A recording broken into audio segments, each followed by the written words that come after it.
We're Ashley and Sabrina. Your co-host for Ruck Up Buttercup podcast. Military life can be challenging, but also has its advantages. Come and be part of the unfiltered and sometimes unhinged conversations with fellow military spouses, Kayla and Laura, as we dive into the occasional rant and rave of military life. Share the stories that make us who we are, and showcase the amazing organizations and resources out there that make our lives a little bit better. Whether you're new or a seasoned military family, we all need a little extra love.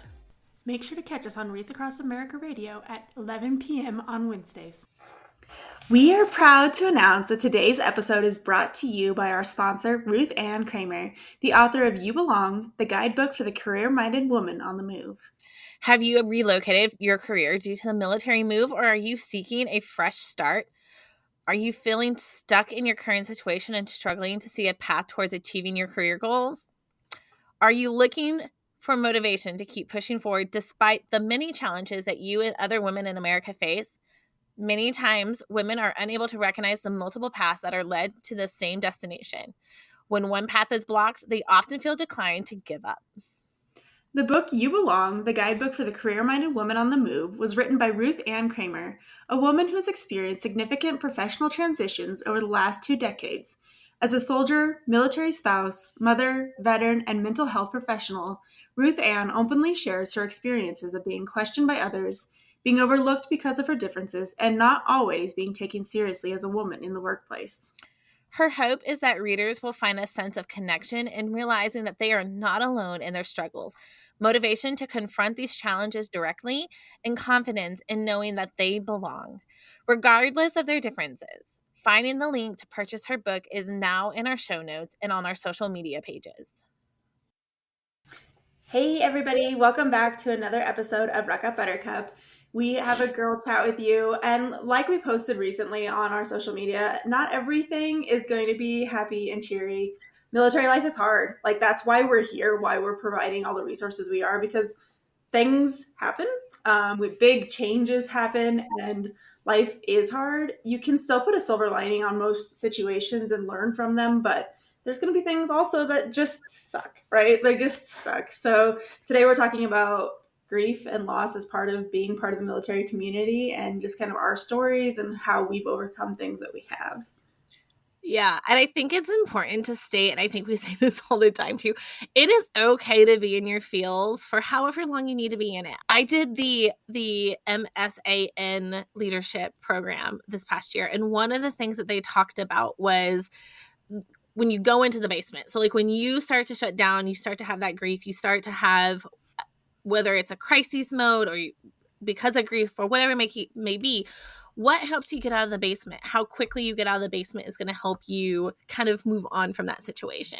And having those tools in your tool bag of how to get out, I think will really, really help everybody. But at the same time, it is okay. It is okay to be in your feels. And the girls are nodding at me right now because I've already told them, I'm in my feels today. I am in my feels of, you guys have been listening in the last couple of podcasts. We've talked about how Sabrina and me don't know where we're going. Well, I have news. And my news is not what I wanted. I don't want this. But at the same time, I know that everything's going to work out. Everything's going to be fine.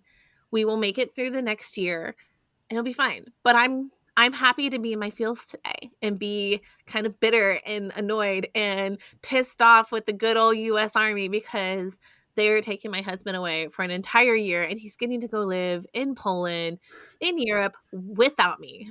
Fucking asshole. I am so mad. But at the same time, I know that everything will work out. I can use this year to better myself in whatever way I choose to do that. We preach about that all the time. Find a new goal, find a new hobby, find something that's going to bring that spark back to you. And I'm already kind of planning on what that's going to be once I figure out where I'm going. But, I think that's one of the biggest things that we talk about in terms of grief, that we don't kind of really talk, we don't maybe classify it as grief, but when we're saying goodbye to friends, when we are going on to a new PCS, that's grief for me. It's hard, especially when you have a friendship that is like a found family. Like when you have made a family, especially if you come from like a family that you don't have a family with, like this is your family that you've made. You do holidays together. You've were at the birth. You were at every single birthday party. You were at every like dance recital, whatever the case may be. It is, and it's not like you're not going to see those friends again, but like life happens, y'all. Life happens. Your relationship with your very best friend who is PCSing will not be the same. There's going to be distance. Your life is going to get busy where you talked every single day. It might be once a week. It might be once a month. It might be whatever the case may be. And that is a really tough pill to swallow.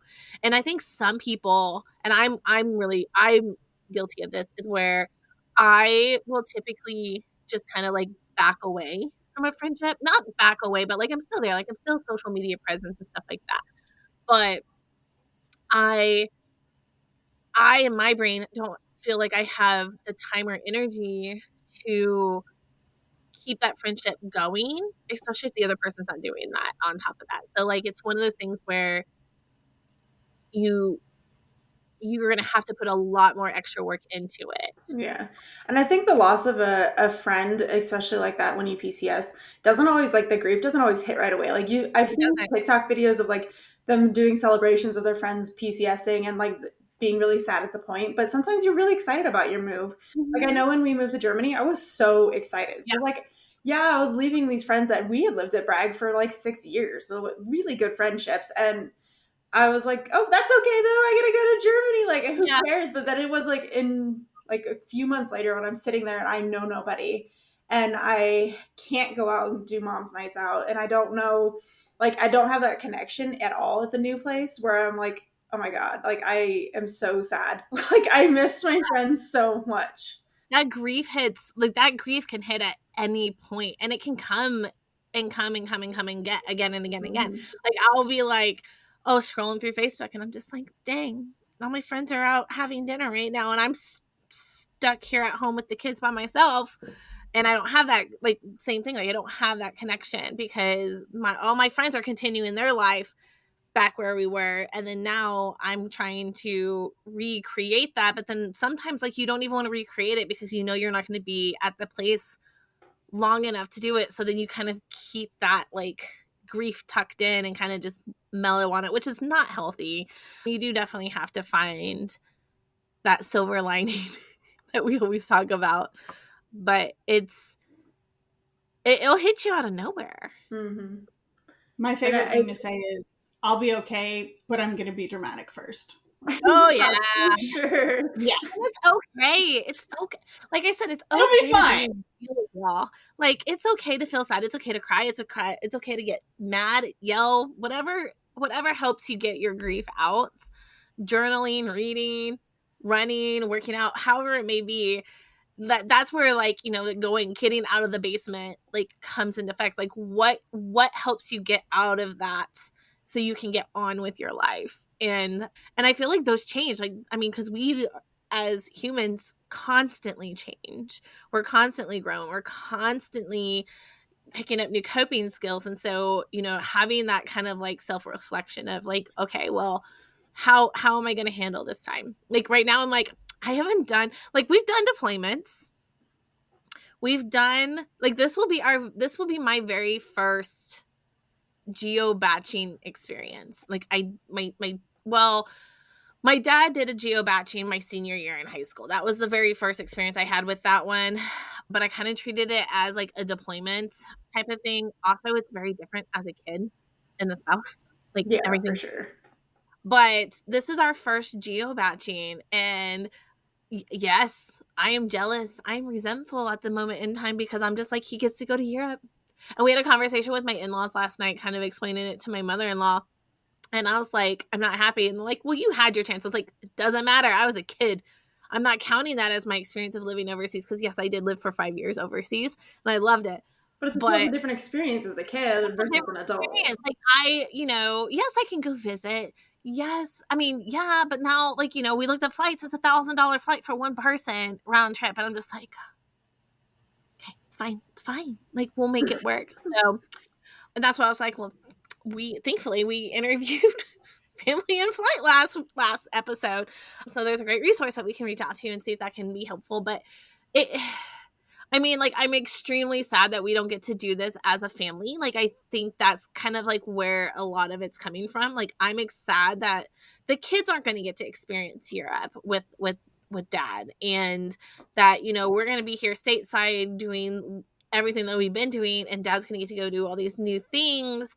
And yes, he's going to be working, so it's not going to like he's going to go get to do things all the time, but at the same time, they do. They get like 4-day weekends, and yeah, they do. Yeah. I mean, like you said, like he was already joking, like, you know, what if I go to Greece? And I was like, you go to Greece without me, and we might actually get a divorce. Like, and I'm kidding, y'all who's listening. I love my husband so much, but like he knows it's my dream vacation. And I was like, that's not even funny to joke about, because if you go to Greece and my booty is not right next to you, we will have problems. I'll sell your bike. Like, you won't have things coming home, because I'll be selling all that stuff to take my butt to Greece without you. But no, in all fun and games, everything will work out. Like, I'm really, really sad about it right now. And there'll be a lot of sad times. I know the kids are going to be like, you know, the time difference and all that kind of stuff. Like, there's going to be, and they're both at that age where they're growing so much. So I'm also like just really sad that Jeremy's going to miss out on all of these things. And yeah, he's in an MOS that deploys. But to me, it's just so different that, you know, deployment is a deployment. Deployment is like work, things like that. You know, there's not a lot of leisure time per se, where this geo batching unaccompanied tour, like he could take so different. a 4-day weekend trip to Italy if he wanted to. Like, he can do those things. And so I think it's just really, really different that he'll be, you know, get to go do these things, and it's fine. It's hard though, and that kind of goes along, like another thing that we grieve as military spouses is moving ourselves, because it's not always, and most times often not at all, our choice. And sometimes you end up places where you're just like, this is not what I wanted to be. Yeah. And you know, we preach this all the time. Like, you know, you have to make the best experience. You have to go out and find the things that you want to do, but there are going to be times where like that just isn't going to work. Like, it's not going to work. Like, you may just have a bad experience after bad experience, and then it's just constant suck, and you're just like, this is not fun. You know, I had such an amazing time at this last location. I mean, it's really funny because Ashley, our volunteer director, loves Fort Bragg. Loves Fort Bragg. She is not liking Fort Bragg right now. It changes too. And yeah. And like, it's coming off as like grief to her. And I'm telling her stories. She's like, oh my God, Ashley. But like, I mean, she's only been away for like 3. It's only 2 or 3 years. Like 3 years. And it's changed. I mean, it changed so much from the time that we started there to coming back. And it's just, and I'm like, oh God, am I going to feel this way too if we go back to Bragg? Like, you know, like, feel like, you know, I mean, Bragg is always going to have a special place in my heart. Like, that is where I was born. That is where I was mostly raised. That is where mostly our kids have been raised. But at the same time, Bragg is fucking crazy right now. And so, but that's like, you know, I'm already like, you know, okay, well, we maybe not live super close to Bragg this time around. Like, you know, I'm already looking to move out further towards like Grace Creek or Cary or wherever it may be. And Jeremy's just gonna have to commute. But at the same time, like, I know Ashley has been like really bummed, and she keeps asking me like, are you coming? Because she's like, if someone comes back here with me, it might make it better. Yeah. But like, even if you go back to a place that you absolutely love, you can still feel that grief. Well, the people aren't there. Your people are going to change. Yeah. We move, and your kids are changing. So the community that they're part of is not going to be the same when they come back. Exactly. And yeah, that would be really hard when you built this like family there and then it's not there, and you're like expecting to come back into the same feelings and the same emotions, and you come back and you're like, oh, I still have to start over. Like, it doesn't really matter. Yeah, exactly. And that feeling of starting over, like, yes, we are molded to be able to do that. We've been drilled that, you know, we can handle anything that's thrown our way, but it's exhausting. Like, it's exhausting to make new friends. It's exhausting to find your new spots. Like, it can be exciting, but at the same time, like, it is mentally draining to find all of your new favorites, all of your, favorite grocery store you're going to go grocery shop because it has everything you need. Your favorite places to go for play dates or kid activities or date nights. And then making friends. Making friends is so nerve-wracking. It's so hard. Even as an extroverted person. I was gonna say, as an introvert, it kills me. Like, I know that I have to put myself out there, but I'm also a really laid back person. So like when I go to events, I just kind of like sit and then people come to me, then I become friends with them because people realize that like I'm a very social person. Like I like to talk and I am very friendly to most people, but like I am not going to walk over to a group of people and start talking to you. That's never going to happen. Yeah. And I used to be that way. Like I used to be that person who would just walk over and say, "Hey, I'm Ashley. Nice to meet you." And I still do that in certain circumstances, but I'm also starting to get to the point where I'm just like, maybe if someone comes to me, I'll take that pressure off. Well, as you get, I feel like that's also kind of the thing is like, how much effort and energy do I want to put into trying to find friends? Because like I went to a mom's night and I had kind of made an acquaintance, me and my friend Allison, now we're friends, but like had kind of met at one event. We didn't really know each other. She's like, well, this mom's night coming up, let's go together. And whatever. And it's funny because like every place you move, the like atmosphere of each friend group is also super different. So here at Fort Huachuca, it's a lot of locals. Like everybody's lived here. And a lot of people, Fort Huachuca, they call it Fort We Got You because people also have stayed here. Like this could be their entire military career has been in one place. And so we came in and I've found two different groups of people that we were like interacting with. And I can tell like, hey, I can't, these ones that have been here forever. And I don't blame them.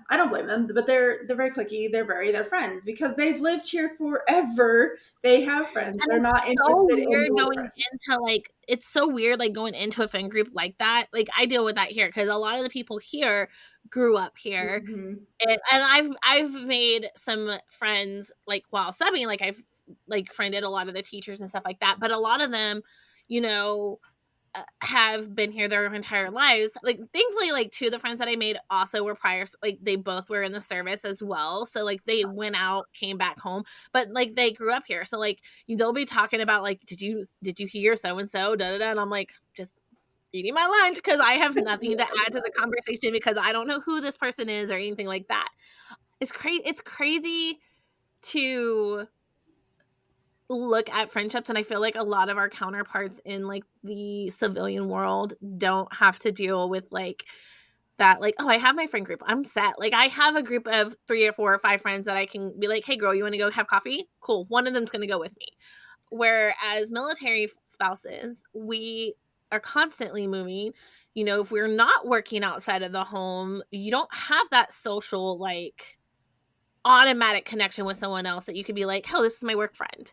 So, if you're not making friends, like if you're not going to like an FRD event or something like that, making a friendship within your husband's or your spouse's unit, or if you're not going to say like a deployed love event or another organization event where they're doing some type of social event, like a coffee or something, and maybe your neighbors, but I feel like all my neighbors have always been really weird, minus like one neighbor. So I've not made friends with any of my neighbors because all of my neighbors, well, here my neighbors are not bad, but they're much older than me. Mine are incredibly old. Like we just picked a house and every single person around us is like 80. Every single person. Nothing wrong with that. Like I would love to have like a surrogate grandma in my life, but at the same time, like I can't ask. I mean, I don't know. I know some crazy grandmas.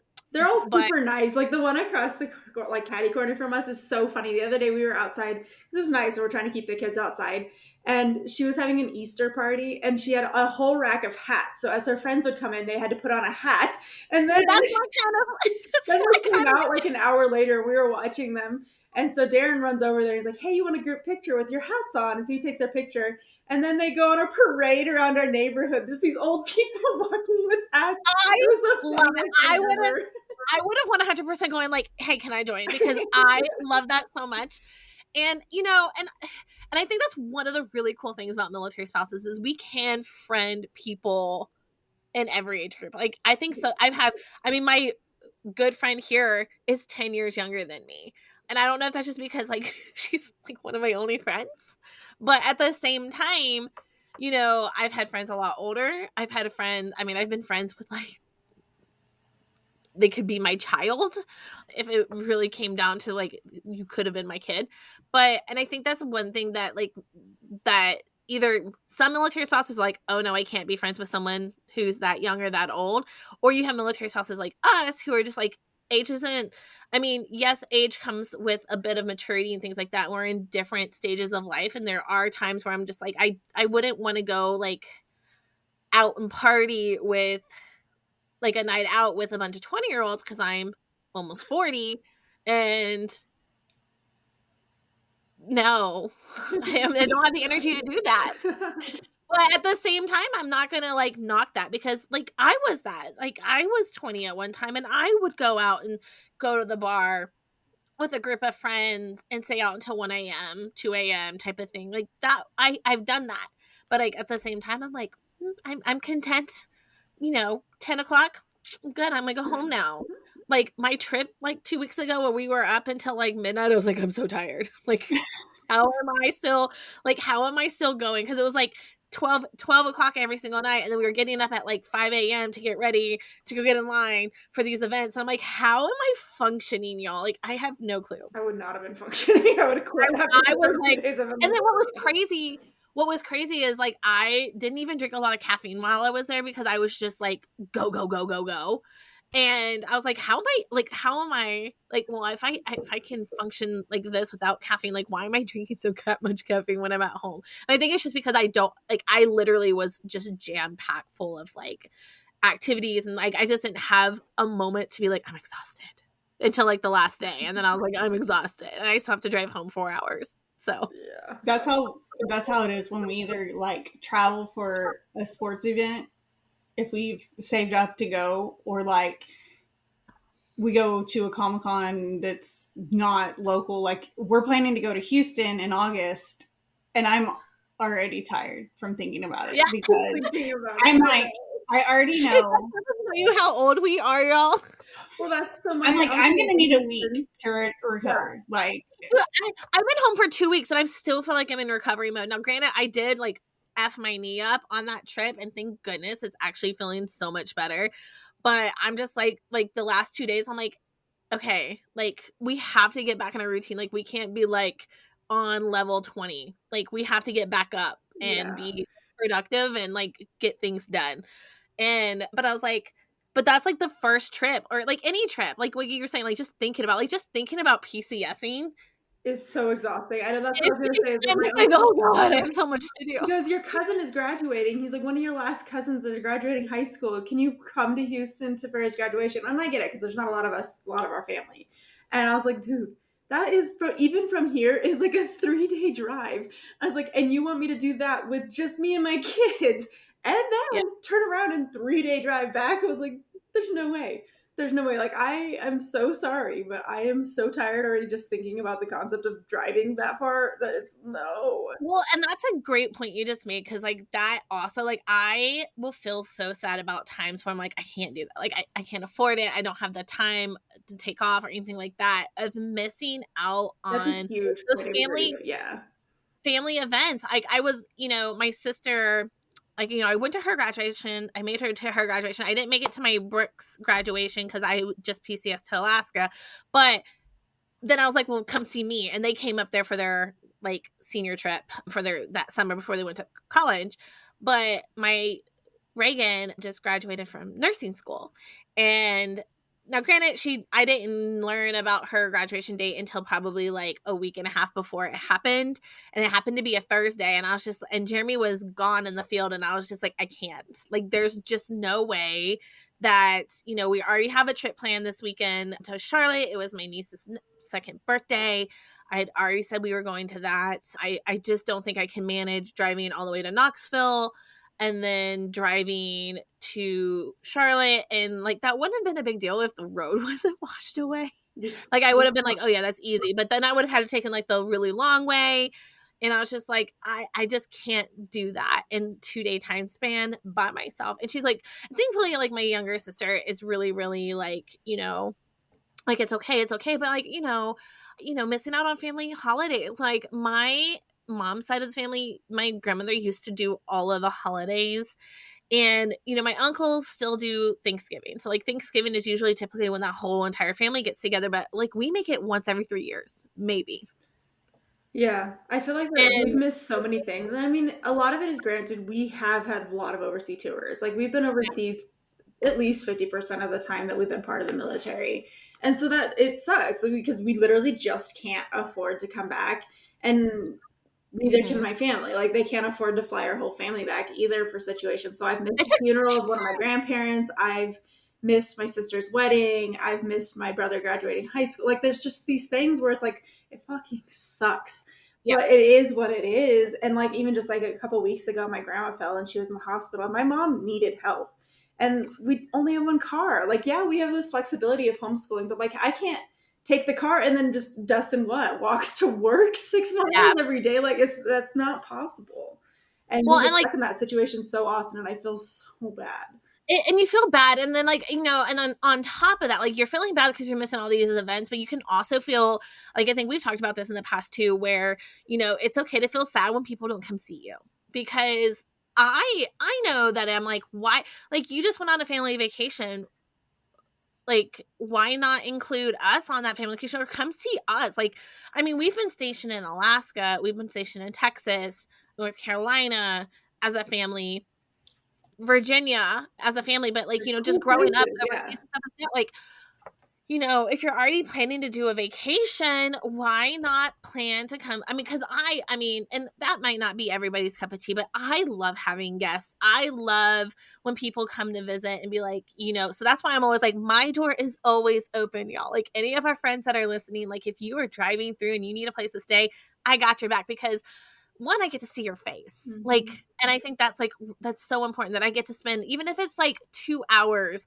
where I get to sit on the couch and catch up with you with a glass of wine. That is everything. Like, that's everything. Like, that is something that's super fun. And, you know, one, I get to help you out. Two, we get to see each other. Three, it that's the perk of being a military spouse. Like, you get to go to these cool, amazing places, near places. Like, I mean, there's so many cool things right around here that I can be like, oh, we can go do this. We can go where they filmed Dirty Dancing, and then I can take you to this really cool like national park in West Virginia that's like an hour away. Like, there's so many cool different things that are here. I mean, I'm only 4 hours from DC. I Like know. there's so many different things. And so I definitely feel that, I know that I felt this way. And I think we've talked about this in the past, where like I get sad when no one chooses to come see us. Like, it's always the expectation of us going to see them. And I'm like, as much as I love going home, We've done all we the don't do things there. anything. Like I Like, yeah. other than seeing you, we don't get to do anything because we've just spent all of our money driving or flying there. And that's why typically we choose to go to my in-laws, because at least then we go do things as a family.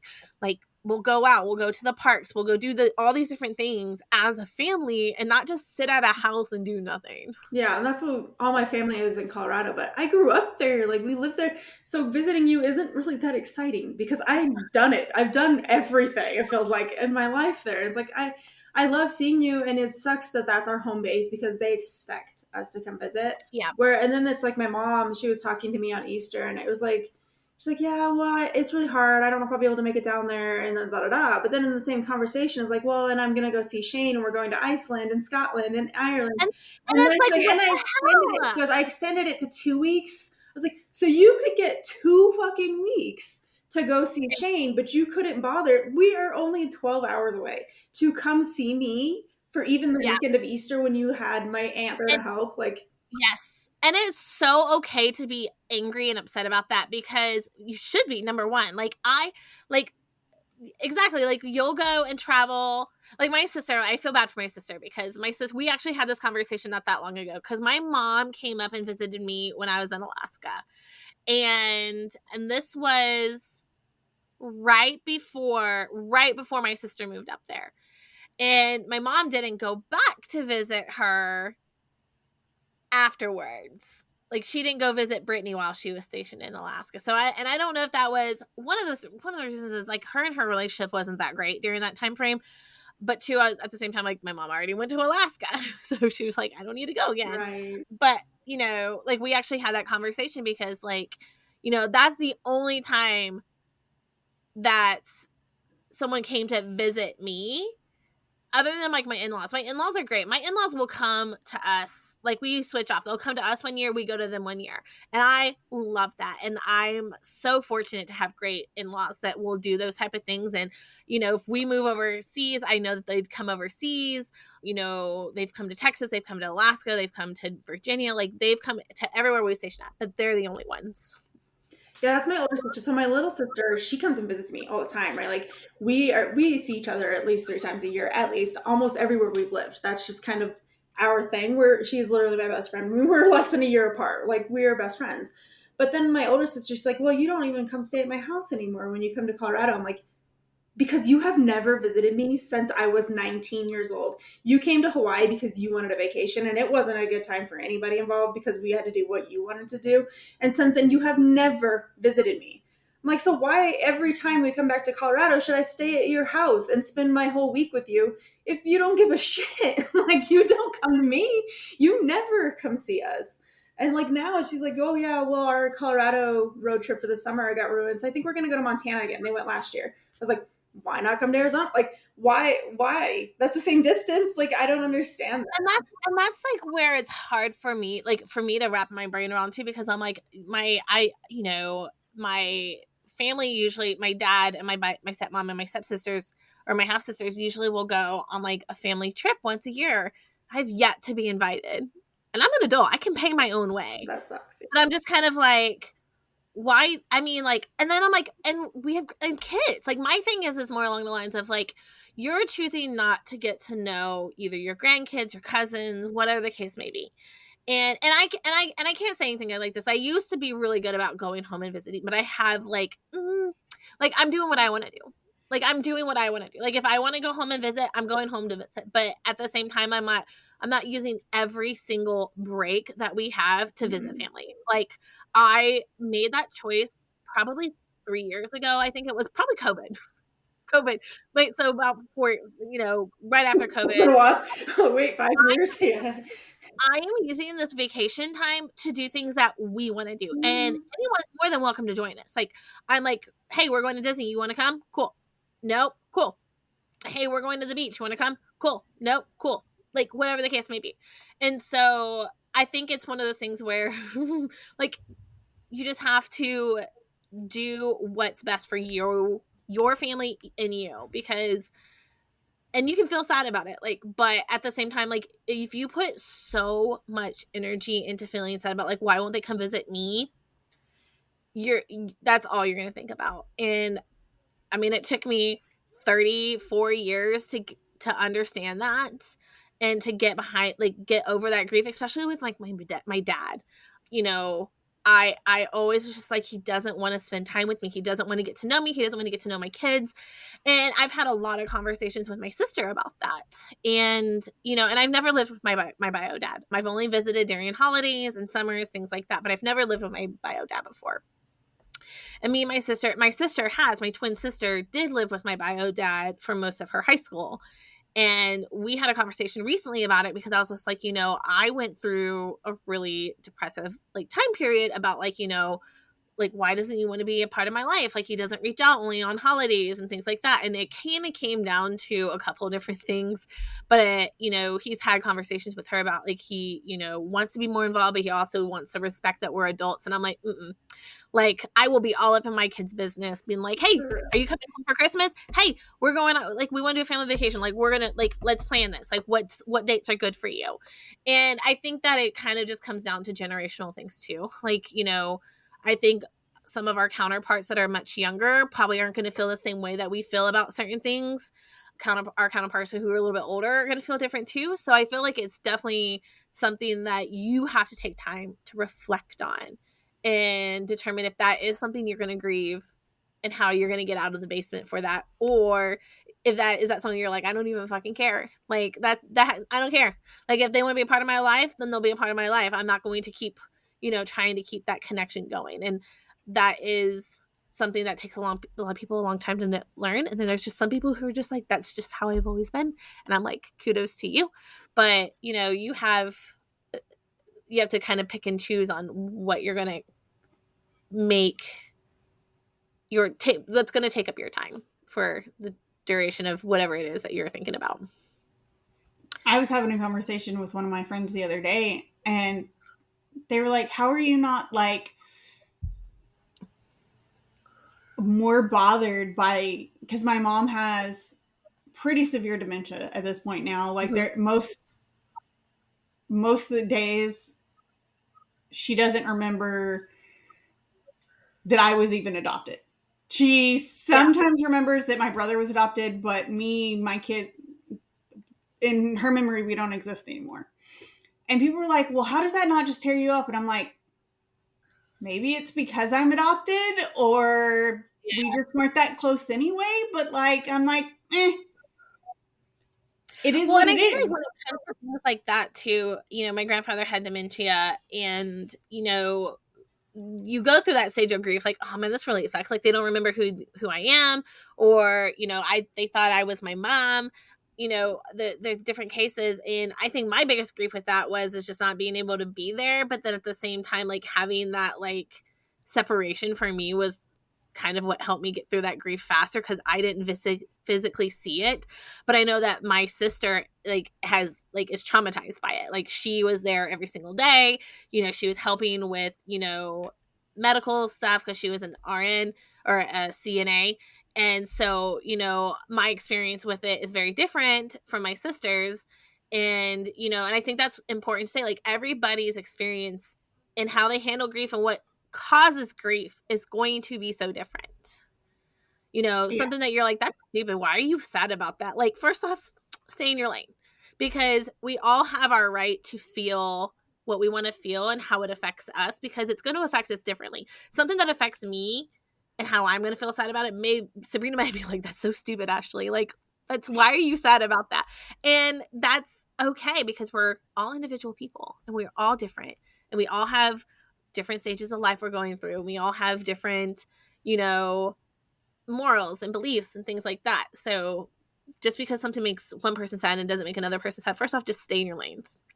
If you want to be supportive, but don't like tell someone that like they're being dumb about being sad about something just because. Like, for instance, my mom doesn't listen to podcasts, so I'm going to say it. My mom is having some plastic surgery done today, actually. And I'm pissed. Like, I'm like, you have time to go get plastic surgery done, but you don't have time to come to your niece or your granddaughter's dance recital? Or you don't have time to pick up the phone once a week and say, hey, how are you doing, honey? Like, so I was just like, I text my sister. I was like, hey, like, am I weird being like kind of pissed off about this? Because I'm kind of pissed about this. Like, I'm upset that she's like, she can go get plastic surgery done. Just time for that, when she complains she doesn't have time. And I think, and it's one of those things, I'm like, that's probably really dumb to some people, but at the same time, I'm like, I'm pretty mad about it. Cause like, you know, like I said, I'm fortunate that my in-laws are so hands-on with the kids, but like my mom, my side of the family is not. And I grieve for my kids, I think. Like, I grieve that they're not having that same connection that they get with my husband's parents. And, you know, and not that my parents aren't great grandparents. They are. I just wish that they would be like, you know, my in-laws talk to the kids once a week. They FaceTime every weekend with the kids. Every weekend. If not once, twice in a week. You know, they're commenting on photos on Facebook. They're commenting on things like that. You know, if they know that they had picture day, they're like, hey, how was picture day? Or, hey, how was your field trip? Or, hey, I saw that you got this. And my family's just doesn't do that, which is so weird, because I felt like my family was much more personable. And I get it that we're all in different stages of life, and like, you know, there's the business and things like that. But my kids are already picking up on that. Like, my kids are already picking up that, like, my stepdad that lives in Thailand, and they've only met him like 4 times. You know, they pick up like, well, you know, Mia, you know, is always working when we're there. We don't get to really do anything. And my mom does take them out to do something, but it's usually what she wants to do, not like what they would want to go do. So, and that's grief that, for me as a mom and a military spouse, for my kids, like my kids get, not only am I missing out on things, my kids are missing out on a lot of things that other kids don't have to deal with, and thankfully my kids just take it in stride. Like they are the epitome of a great military kid. Like they're like, yeah, we're moving, let's go. Like they're both like, we get to move, where are we going? And then like I said, like we were talking earlier, like I was looking at houses last night and Claire's like, can we get a pool? She's like, that one's so pretty, Mom, can we get that? I was like, that's on our price point. She goes, it's okay, like we'll have fun. And I'm like, if that's all that matters, it's okay, we'll have fun, we can afford something that's probably like way out of our price range. It was a gorgeous house, don't get me wrong, but I was like, we can't, that's too out of our price point. But the kids, thank goodness they're still at an age where that grief isn't going to start showcasing as much. Like I remember starting to grieve moving and losing friends in middle school. And it wasn't middle school, it was probably high school, because I was excited as hell to move during middle school because I had the worst time in 6th grade at the school I was at. And I was like, let's go. Like, I'm ready for a new environment, new people. But I did grieve moving during high school because, like, I wanted to stay in Germany. I loved going to school in Germany and all the friends I had there. Did I grieve that I didn't get to see family as often? Yeah. It wasn't,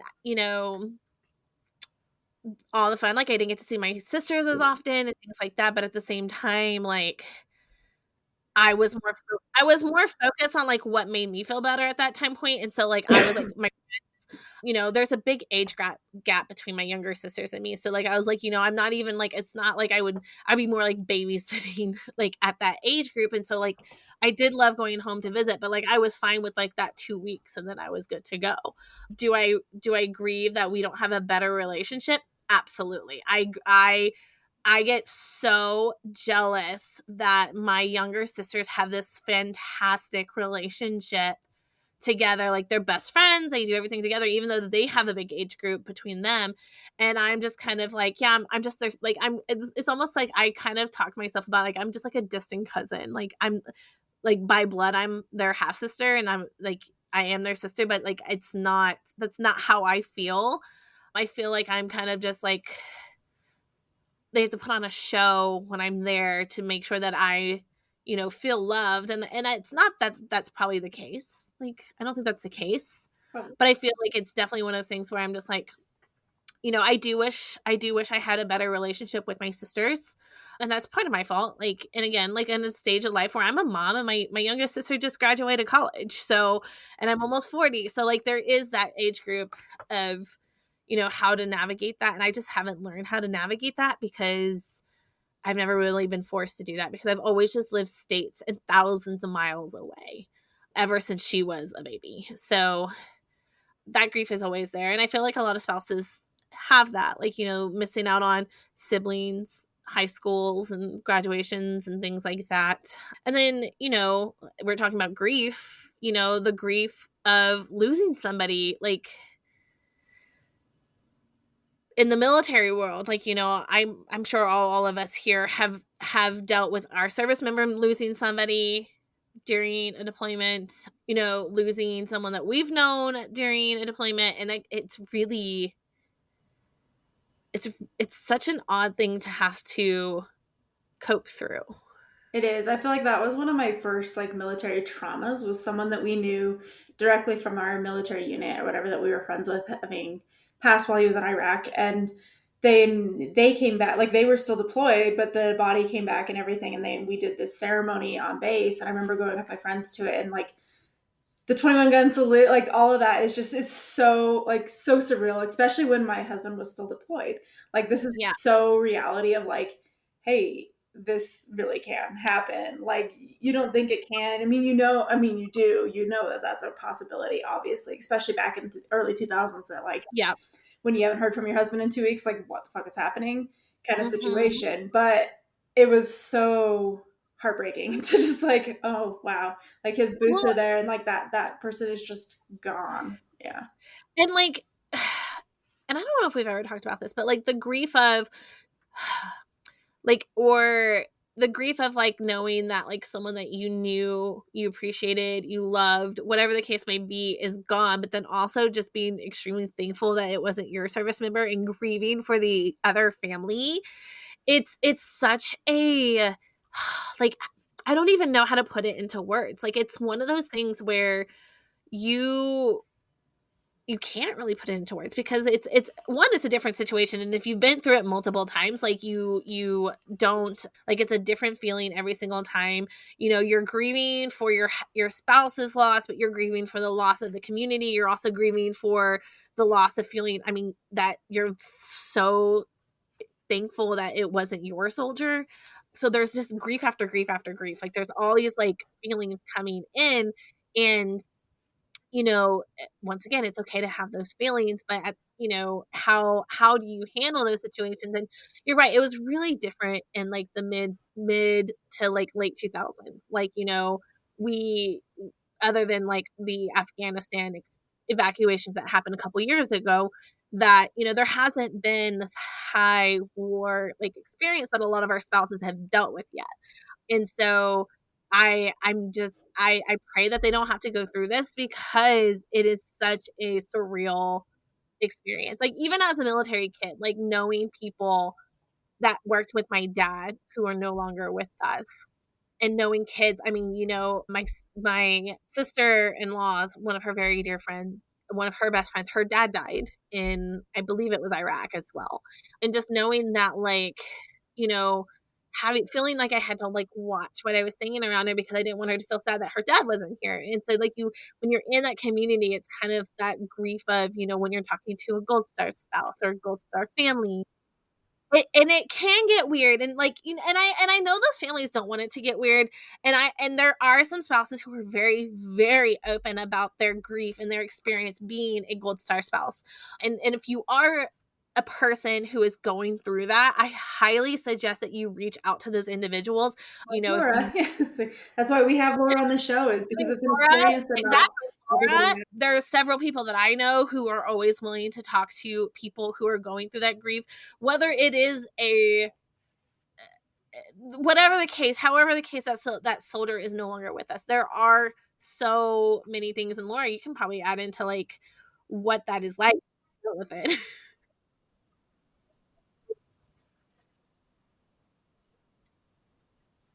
Yeah.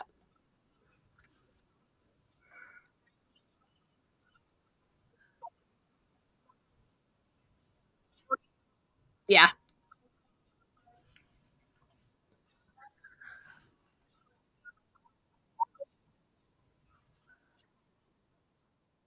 Yeah.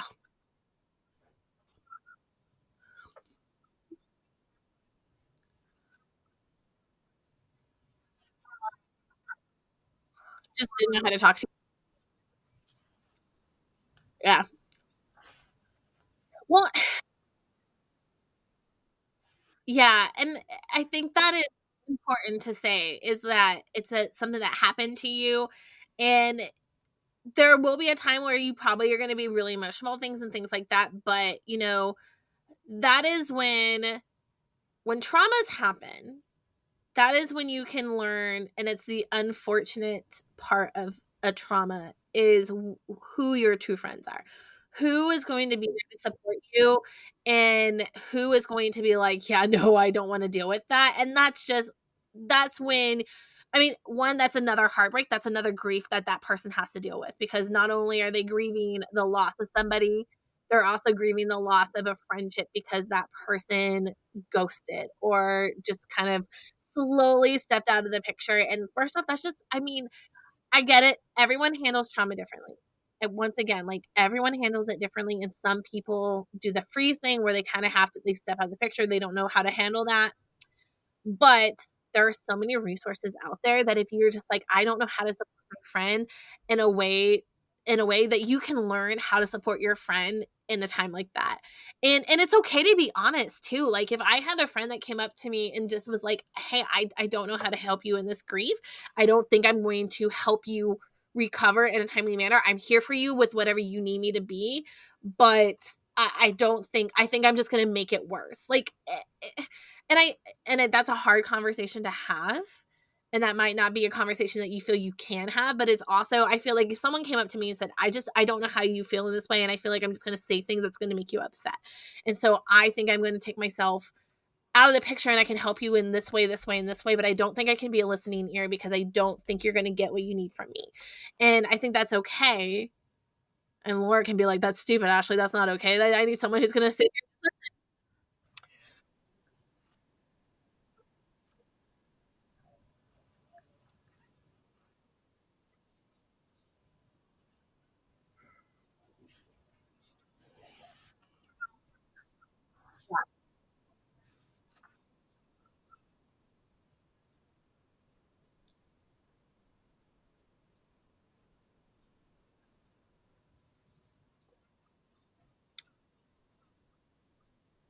It was a sense of normalcy.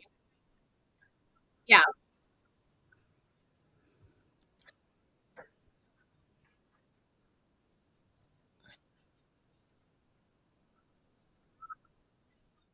And and that's a sense of normalcy. Yeah. And I think like when you're saying like, this is how I handled it. Everybody handles grief and trauma differently.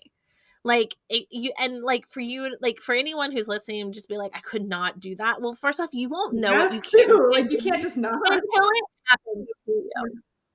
Yeah, until something happens to you, you have no idea. I mean, I've known a handful of people who have dealt with loss very suddenly, whether they're a parent or not a parent, who have just had to go on with their day. And then everyone's just like, oh my God, like, how is she just like going on with her life? Or even like started dating like 7, 8, 9 months after the loss. And everyone's just like, I could never. And I'm like, no, we are not having that. I could never have conversation because you do not know what you are going to do until you are in that person's shoes. And yeah.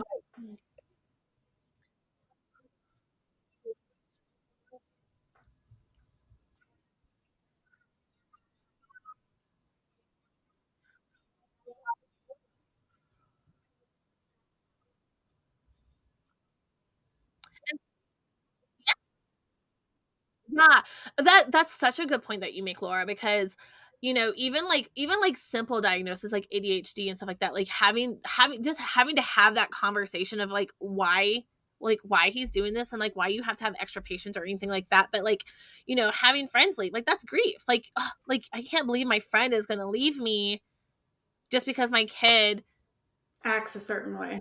acts a certain way or needs certain things or anything like that. And like that's where just like in essence of the whole conversation that we're having, like grief is around every corner and it can come in so many different packages. Like it can come from friend loss, it can come from a physical loss, it can come from moving, it can come from an injury, like the loss of being able not to continue to do something that you were doing. Like it can come in so many packages and it can come at so many different times that, like I said at the beginning, like having those coping skills and how you mentioned the basement and like what you've learned through your training. What are some of those skills that you learned from that would help people kind of get out of that funk? It's really going to be dependent on the person. Like, is it a counting mechanism? Is it for me, like when I start to get overstimulated and I start to shut down, I know that I physically have to remove myself from the situation. So like if I'm starting to get overstimulated, for instance, I was at the bookstore the other day during indie bookstore day, and this is so weird. Like this is just an example, but there were so many people in there because like they're in there to support the day, and I was getting so overwhelmed. And they had all these specials, and I get up to the counter and she's like, hear me out. And I was like, listen, I hear you, I know what you're gonna tell me, I just got to get out of here. And I was like, because if not, I'm going to shut down and then I'm going to be in a bad mood all day because I'm so overstimulated. And once I hit that peak for the day, like I'm just there, like I don't have like a way to kind of come down. Like my nerves are just on like edge. And I've learned over the last few years specifically that like if I'm starting to get upset like with the kids or something like that, I'm like, instead of just yelling at them to tell them to go away, I have to remove myself from that environment. So I take myself to a new environment. So say I was in the kitchen upstairs, I will come down here, or I'll go up to my room and I would get a new environment, and I would do like take a couple deep breaths. Or, you know, some people need to just scream, like they need to physically have a release. They go work out, they do a run, they go for a walk, they read a book, they journal, whatever the case, whatever it is that works for you to kind of take a step back.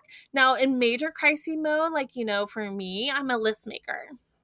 I write the pros and the cons. Like, you know, I'm writing down, you know, or a list person also, like, you know, okay, these are the things I have to do before we can do that. Like, you know, when, you know, my grandparents died, they all died back to back. I had 3 grandparents that died back to back. And my first step was, okay, well, who do I need to contact? Who do I need to, you know, I went through those lists, and that might not be the case for everyone else. Like, everyone else may just cry. I was just like, I cried for 2 minutes, and then I was like, okay, who do I need to contact to help my mom? Who do I need to contact? You know, how do I let Jeremy know? How do I do all these other things? And then once I completed my list, I did another cry, and then I was like, okay, now we have to go back. Now I have to go to work. Now I have to go do this. And so I think that's one of those things where it kind of depends on the person and knowing what your coping skill is and learning what those are. And that can be different. Like, some people like physically need to do something physical, like going to the gym, things like that. That typically works well for me when my kids aren't around. But when my kids are there, it just pulls up my nerves a little bit more, because then, like, if they're interrupting me or something like that, like it's not releasing that pent up energy within me. Where other people may need to just journal, like they need to just find a spot and be able to put their thoughts to paper. And as much as I want that to be for me, I'm too OCD to do about that. So the entire time I'll be like, I hate that letter. Like, that doesn't look right. So I think it just really depends on the individual. And when it comes to like handling grief, I mean, I'm always going to say this: feel your feels. Like, don't let someone say that you can't be angry, you can't be sad, you can't be happy, or like, you know, you have to be happy for that person. Like, you know, like my in-laws comment about, like, you know, you already had your time. I'm like, I don't care. I already had my time in Europe. I'm sad that he's going by himself, and I'm okay to feel sad about that. And like I told him, I was like, I'm sad, I'm upset about this, but I know it's going to be okay. Like, I know later on, like, I'm feeling my feels today. And then starting whenever I decide my feels are out of the way and I felt them, I'm going to start planning, and I'm going to make my list, and I'm going to make my pros and cons. And I'm going to be like, well, what's best for me and the kids? You know, okay, well, he's going there. Like, okay, well, now we got to start saving money. So start like saving the money for our trips and stuff like that. So I'm a list maker. I'm a pros and cons. You know, when I have to go to the basement, feel my feels, depending on how long I want to stay in the basement, because you can control that too. You can control how long you stay in that basement. You can control on, okay, I want to be in the fields for a couple of days. Like, I know I want to wallow for a couple of days over this move, this geo batching that we're about to do. But I know that, like, you know, sometimes I can't stay in that basement long. For instance, like when Jeremy rapidly deployed, I couldn't stay in the basement because I had responsibilities that I had to do. So I took 2 minutes, 3 minutes to get really mad, really angry. And then I was like, okay, so now what do I have to do? Okay, well, I'm the FRG leader. I have to get in contact with X, Y, and Z. I need to make sure I have all the information. And so each situation and each person is going to be different. And I know that's not a cohesive answer of like, this is what you should do. But, you know, having those coping skills, doing those courses, like if you can get into a resiliency training, or if you're interested in the MSAN training, they just kind of revamped it and they're doing more. Highly suggest that you guys apply for them, because even though like you may not feel like you're going to deal with crisis, we don't know what's going to happen in this world. We don't know if there's going to be another World War III. We don't know the next big event that's going to happen. And as a military spouse who's been in the military for a very long time, things can happen at any time. And like, you know, war is just an example. I mean, a car accident, you know, the pipe bursting in your house can turn into a crisis, and you have to be like, you can't, like, that's one of those things where you can't stay in the basement very long. You have to go to action super quick. Like, you can be like, oh shit, and then have to be like, okay, I have to go turn off the water break. Like, you have to kind of learn those coping mechanisms. And I really suggest taking a resiliency course, even if you just pick up a resilient book, there's Well, they so many definitely have ones. resiliency courses through on base, because I remember with, I don't know if they do it anymore, but where we would be like the first responder families, like to be the people who come with the soldiers to knock on the door when there's bad news during deployment. Because I remember I took a resiliency class through that. It was through the FRG at the time. And we're trained on how to just be empathetic and how to just be supportive without having an opinion and things like that too. So those things are available. I know that I don't know what they call it nowadays, but I'm sure it is still available on base. Yeah, so the book that we read in the course is called Crisis, Change, and How to Lead When It Matters Most, and You're It. And this has a lot of, I mean, this talks about like, you know, a lot of this program kind of came around with the Boston bombing and how, you know, this course is designed to train people in like the CIA, FBI, things like that, how to handle crisis management. But as military families, we deal with crises so often, like whether it's a new move, last minute training cycle, a 2 minute or 2 hour, deployment recall. Like there are so many different things that can classify as a crisis that may not be a crisis for someone else, but it is currently a crisis for you. If you are wanting to learn more about like how to handle crises and like all the different fundamentals of the how to get out of the basement, all the different things that you learn in the course, read this book. So it's A Crisis, Change, and How to Lead When It Matters. You're It. You can get it on Amazon. It is pretty much broken down in the chapters. I mean, you can tell like I highlighted, tabbed like my first tabbing experience for all the book that I have. And it goes through all the different things that you could do during a crisis, and how you can get out of the basement quicker. And like I said, every situation is different, because like some crises you don't even go into a basement. Like there's times where you won't even make it into the basement until after the fact, and then you have to determine how long you're gonna stay in that basement. And like I said, like have those feels, because if you don't have those feels, you won't get out of the basement. Well, we mention all the time, don't be afraid to get help. Like Yes, it could be the yes, literal minor thing of missing a graduation or something, and you were just heartbroken. People feel their yep. feels how they feel them, but you can get help, especially when you're in the military. It's free and a lot of different resources. And that's why we have a podcast too, because we wanted to make this so accessible to military spouses to find resources to help in any type of situation. I mean, whether it's geobatching or medical or support, like community support or finding friends, like, we as military spouses understand the hardships that come to being a military like family, and that there are going to be times, I mean, even us, we're seasoned spouses, like, I mean, we're seasoned spouses, we've been in the game for a while, and we're still learning new things every single day. Mm-hmm. And we're learning that our experiences have changed. Like every time we've done a deployment, it's been different. Every time we've done a PCS, it is different, y'all. Like nothing is ever the same. And so having that support and asking for help is okay, and not feeling bad to ask for help. Like I feel like there's some, I mean, I did this. Like I felt bad for asking to help because I'm a military spouse. I signed up to do this.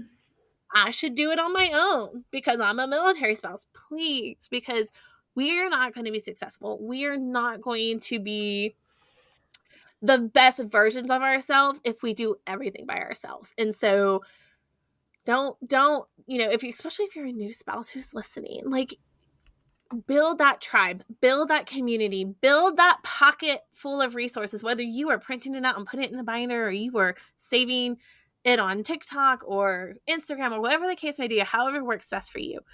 Build that repertoire up. Build up your like, oh, my husband is deploying and I am working, I'm a nurse and I'm working, 2 days on, 1 day off, 2 days on, and I just cannot take care of this dog.